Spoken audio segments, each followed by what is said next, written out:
Roger Ebert called Pan's Labyrinth one of the greatest of all fantasy films. It premiered at the Cannes Film Festival in 2006. It made its North American premiere at the Elgin Theatre on Yonge Street at the Toronto Film Festival that same year. Went on to win loads of awards, including 3 Academy Awards for art direction, cinematography, and makeup, 3 BAFTA Awards, Mexico's Ariel Award for Best Picture. Just a terrific film. If you've seen it before, you're going to want to see it again and find new things in it, as you always do with a Guillermo del Toro film. And if you haven't seen it before, you are really in for a treat. This movie shows us Del Toro's ability to weave together fantasy, horror, drama, and political allegory. It also gave us a particularly Del Toro kind of monster. Terrifying and fragile at the same time, beautiful and deadly. He is a singular beam of brilliance in this world in contemporary cinema, and I really feel lucky to be living at the same time that Guillermo del Toro is making movies.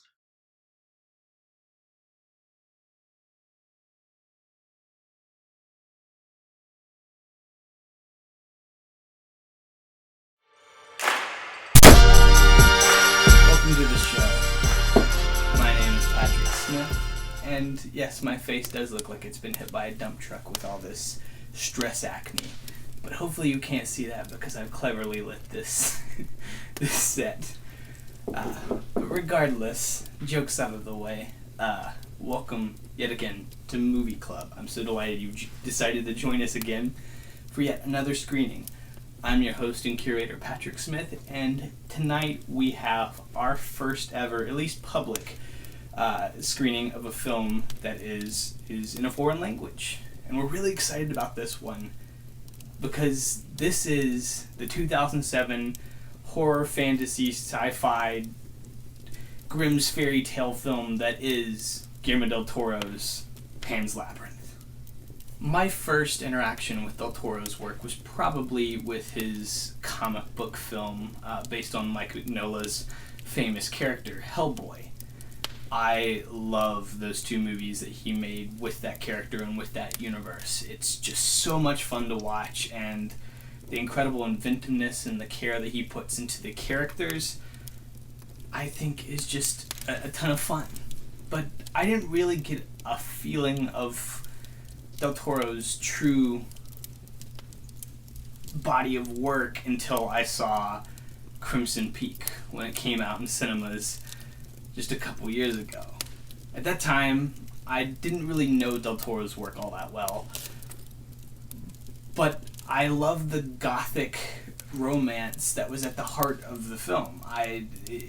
The marketing material really worked for me, and so I brought my unsuspecting friend along with me, Gavin Slay, who I'm not sure he quite knew what we were getting into, because I definitely didn't, because this at first blush just seems like a gothic romance mixed with a ghost story, but it's so much more than that. It is a ghost story, and there are real monsters in this house. But like with many of del Toro's works, the monsters are never the monsters. They're always humans. Humans are the real villains of every story. The things that look monstrous are often the most human things in the film.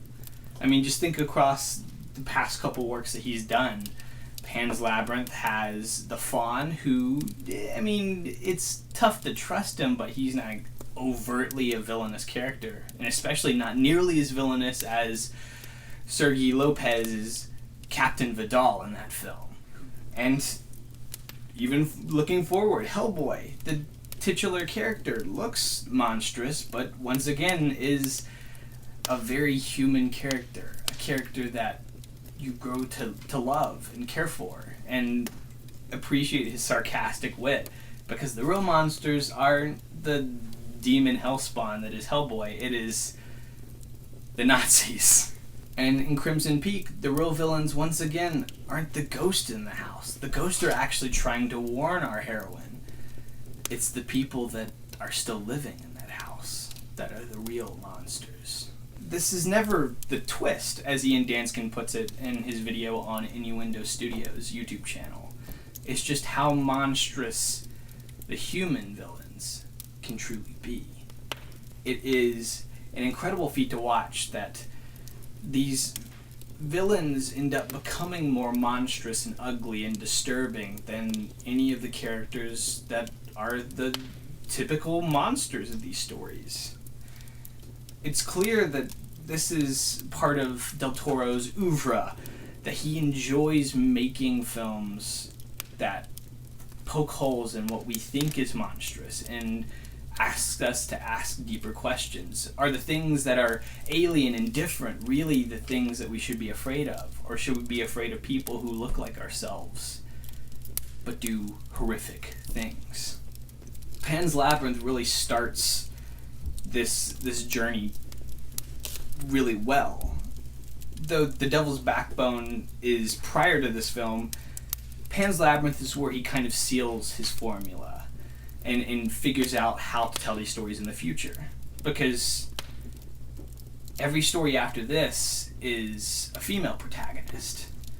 With The Devil's Backbone, we still have a male young child being part of this coming-of-age horror ghost story. But with Pan's Labyrinth, we get a feminist take on a Grimm's fairy tale.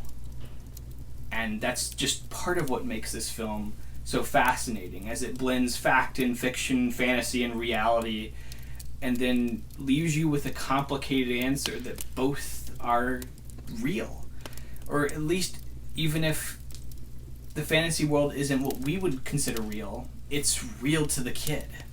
Even here in America, it's still one of the largest grossing foreign films in history. So clearly there's something about this film, its verve, it's the way it tells its story, that's so fascinating to audiences regardless of whether or not they have to read subtitles or not. And before we begin, I think I should at least one last time warn you that this film is undoubtedly a brutal film. It is both a fantasy film and a war film. And some of the horrific actions that take place in this film are graphically shown on screen. But I don't think that should keep you from watching. I know some people might be more susceptible or might find some of the images here a little bit more disturbing than other people, especially people who don't love horror as much. But I think what Del Toro is doing here is using violence starkly and not giving you any wiggle room or the ability to look away. It's an experience that he is intimately familiar with. In fact, his father was captured and held hostage in 1997, and his family had to get together a bunch of money in order to get him freed. He's intimately familiar with what people who use violence and power to subject other people to their rule will do to keep that power. And it's no wonder that something like that kind of childhood, makes him grow up to be a person who continues to make movies that push back on that. And I think that's one of the things that is so captivating about the works of Del Toro. He loves the creatures that he helps create in The Fawn and The Pale Man. But he also relishes in making some truly menacing and horrific human villains. And those characters are always, or at least often, the most fascinating actors to watch in his stories. In researching for this video, I spent a lot of time reading academic articles and in trivia, and one of the things that blew me away that I didn't quite know yet was that Del Toro was offered the ability to direct Disney's The Chronicles of Narnia, The Lion, the Witch, and the Wardrobe, and turned it down. It would have been amazing to see Del Toro work in that universe, but I understand his qualms with working with a story where there aren't a whole lot of stakes. Because you know from the outset of the story that Aslan isn't going to die forever. And for Del Toro, he likes stakes to be real. He likes there to be... He doesn't like death to be a punchline, a joke, or just something that they can later pull the rug out from underneath you and be like, surprise, they're still alive. But he also avoided directing the first 2 Harry Potter films that ended up being directed by Chris Columbus. And we all know how I feel about Chris Columbus. But also in researching for this film, the screening, I read an essay about menstruation because I care that much about educating myself. I didn't just read any old essay. I read the essay Menstruation as Heroine's Journey in Pan's Labyrinth, which is a brilliant 29-page essay that I really loved. And if you really want to deep dive into some of the imagery and the way that the story is really coming together as a coming-of-age film for Ophelia, our main character, at the same time as it is a fantasy, a Grimm's fairy tale, and all these other things, and how complex the story truly is, I highly, highly recommend this essay. This film is bonkers in how many things are truly going on under the surface. It might seem simple at first blush, but in reality, this is a fascinating fairy tale that encourages us to resist control, to resist giving up our childhood selves. Because fantasy can be just as real as reality. So tonight, as we screen this incredible Spanish masterpiece, I invite you to sit back, relax, pop some popcorn, grab your favorite beverage, and enjoy as we watch this incredible masterpiece and this fantastic world come to life.